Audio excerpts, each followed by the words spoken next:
Hello and welcome to Wake Up America. Republicans and conservative Democrats in both houses of Congress have campaigned recently to get the Bush tax cuts engraved in stone and made into a permanent part of our tax law. They claim that the Obama administration is, quote, hiking taxes at a time when American families can barely afford to keep a roof over their heads. This plea to the moral fiber of America is hard and fast. It is also completely false. What the Obama administration hopes to do with the Bush tax cuts is allow those which were already scheduled to run out to fall by the wayside. The White House has defended keeping the tax cuts for everyone not in one of the top two income brackets.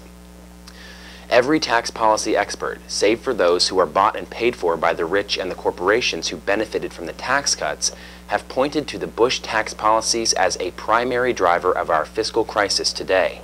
The government is bleeding money every year because it gives out more than it takes in, and it has accumulated $13 trillion in debt, most of which has been tacked on in the last 10 years.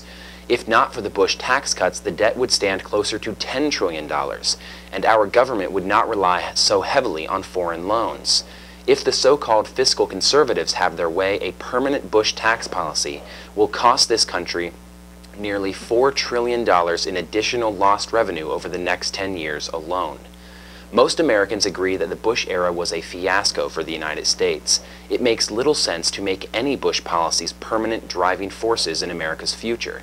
It makes even less sense to hand over something as important as taxes to the failed Bush White House.